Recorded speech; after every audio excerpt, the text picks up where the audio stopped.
As always, it's a pleasure and an honor to be here on this campus, to be with the Muslim Student Association, and I greet you. Assalamu alaikum, peace be on you.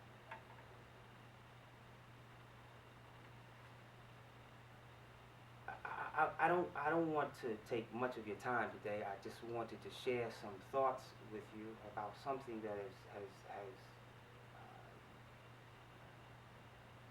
been on my mind, on my thoughts, that is important regardless of religion, really.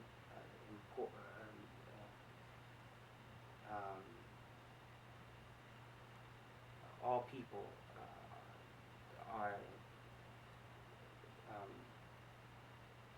influenced or impacted by this, and that is the idea of time. The idea of time. Whether you're 18 or 19, 21, or you're 41, you're impacted by time. And perhaps it takes you until you're 40 or so, to which I am. I just recently, not long ago, turned 40, though I feel 21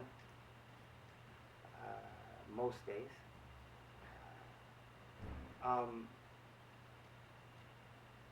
You come to the realization of the value of time, the value of time. And partly because the longer you live, the more responsibilities you acquire, the more cluttered perhaps even our lives become, the more things we have to do. And so we begin to lose perspective on time. And though time is the same, we all in our individual lives are challenged by it in different ways. So I wanted to share with you first to kind of contextualize the idea of time in the Quran. And the Quran mentions time in various ways, in different terms, different Arabic words. And they all have some shade or variation of meaning. And I won't bore you with all of them, but there are at least two that I want to bring to our attention, and that I'm almost certain familiar with just by reading the Quran or making our prayers or that. But let me preface it by reading something from Dr. Mahmoud Ayub, who's a professor of Islamic Studies at Harvard Seminary, longtime professor at Temple University. And in his book, Islam, Faith and History, he's in a long list of things, customs. He's describing the customs of the pre-Islamic Arabs before Muhammad became messenger of God or prophet or received revelation. The social life, the social attitudes, the ethical and social norms of the Arab society. One of their beliefs, interesting beliefs, is their relationship with time. And so he says, time was synonymous with death. Time was synonymous with death, which in the end would spare no one, and that therefore, while he could, meaning anyone, a person should make the most of his life. Their idea of time was that it was time indeed that overtook them. That time and death were synonymous. That though they believed in Allah and they professed Allah, though their idea of God was different than what we would say now, right? They recognized Allah as the God, and then there were intermediaries or there were idols, right, that they would worship in the Kaaba. But they didn't have an idea or a philosophy of the afterlife, the concept of the afterlife. The Quran tells us this. It says, they say, there is only this life of ours. There is only this life of ours. We live and we die, and time alone will destroy us all. So Allah says in the Quran, this is what the Arabs say. This is what the pre-Islamic Arabs say, that it is time alone that will destroy us. And so what this did was kind of develop, on one hand, a kind of gloomy existence, this kind of meaningless existence. One, because they didn't have something to aim for after their time, right? After their time expired. So it was kind of gloomy. It was meaningless, really, in kind of the higher calling of life.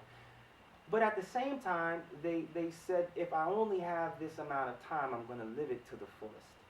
So they had an idea that they wanted to be their best, and they had, one could be the most chivalrous, the one could be the most brave, one could be the most generous, and they were aiming for these kind of idealistic characteristics, kind of the notion of the perfect, man, Arab, all these pretty good qualities. But at the same time, because time, at the end of their life, there was nothing after that, it also allowed for this kind of free-for-all, do whatever I please, enjoy life. These two things kind of come hand in hand. And part of that is because their relationship with time. And so what does the Quran say? That Allah reveals to us to help us kind of look at time in a different way, or at least remind us of the importance of time. Wal asr. We all know this when we were 3 or 4. I wasn't a Muslim, but when I was 19 or 20, this was one of the first chapters I memorized in Arabic to recite, because it's only maybe 3 verses, very small. But its meaning is big. 3 verses, and it addresses the whole lifespan of man. Wal asr, by the time, right? Inna al-insana lafi khusr. Verily, man is at loss. Khusr. Khusr means perpetual loss. Like you're losing it, right? You can't gain. You're not going to gain it back, right? Loss. Except illa alladhina amanu wa amilu salihat. Those who have faith and those who amilu salihat. Amal means work, right? Salihat means to improve something. That they're believing and they're engaged in activity, good activity. Salihat. They're engaged in good activity. And then it goes on and tells us how we are to live together and encourage each other in truth and vying for righteousness, etc. Another verse early in the revelation of the Quran, at the end of this is a series of verses that I'm sharing with you. At the end of one chapter, it says, فَإِذَا فَرَغْتَ فَانْصَبْ وَإِلَىٰ رَبِّكَ فَارْغَب. So when you're done with your immediate task, فَإِذَا فَرَغْتَ فَانْصَبْ, when you're done with your immediate task, the task that's pressing on you, whatever it may be, right? فَإِذَا فَرَغْتَ فَانْصَبْ وَإِلَىٰ رَبِّكَ فَارْغَب. Then still turn your attention to your Lord. Still turn your attention to your Lord. So when you're done with one immediate task, turn your attention to your Lord. Right? So just think of those two things and remember those two things. I want to say that of all the things that Allah gives man ownership of, it's his time or her time. Right? He gives us ownership of time. Though time is a created thing. Right? Time didn't exist in this kind of Islamic philosophy or theology. Time didn't exist before Allah, before God. Right? Because if time existed before God, then God had to fit within time and space. You know the equation, right? And so we get a sense in the Quran that Allah created time out of his mercy. That time is a mercy for man. Right? It allows him to gauge his years It allows him to time, the importance of time. If you would just look at time as a mercy from God, and I don't have to say I could sit down and make dua, and just look at time as a mercy from God. I mean, just think of the mother carrying a child for 9 months. Though, sometimes she may I wish this boy would hurry up and, right? But Allah gave a set time. And it's within that 9 months that it's the mercy of God, right? And whatever it may be, you can use your college students, right? You can think of many ways to kind of see the importance of time or the idea of time as a mercy. But as all things that Allah created, He said He created everything in the heavens and the earth to be sakhara lakum, to be of some service to man, right? Everything that He made to serve human life. Right? He gave us an intelligence to look at everything and use it to serve the progress or the advancement of our life as human beings. Everything, including time. So He created time and He gave us a sense of time. That's why I work at Barnes & Noble. I'm a manager at Barnes & Noble. And I can walk down an entire aisle and there may be thousands of books, hundreds at least, on time management, right?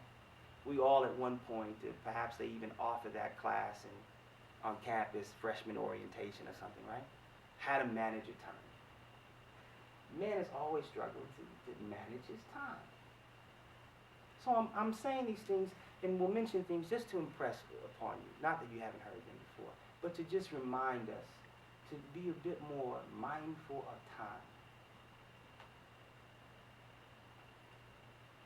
And while at the same time, time is, we own time, and I have to say that time management is really kind of a fault, right? You're not really managing time, right? You're managing yourself within the parameters of time, right? That's why we say, I wish I could have 25 hours in a day, right? There's only 24 hours in a day. You can't get any more, right? You can't get any more. So we have to manage ourselves within the time that God gives us. We call it managing time, but time continues to move on, right? Time continues to move on. So in one sense, it's owned by man. In one sense, it's above man. So in one sense, the Arabs got it right, but their idea of it being the end of their life is something that the Quran came to change. So why do I say it's above us? Because there's a hadith Qudsi that Allah, He says, the Prophet Muhammad, he says that God says, the sons of Adam inveigh against the vicissitudes of time. That they inveigh against it. They like they're almost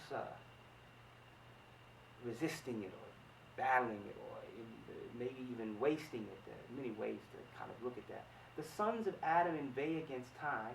And then Allah, He says, and I am time. And I am time. In my hand is the night and the day. So you see how Allah now connects for the believer time and Himself? In that mismanaging time or wasting time, it says something about your relationship with God in terms of what the time that you have is from God Himself. Right? So we say time flies, right? We've heard, we all say, I think I said that today, just walking on campus. Time flies, right? It goes by.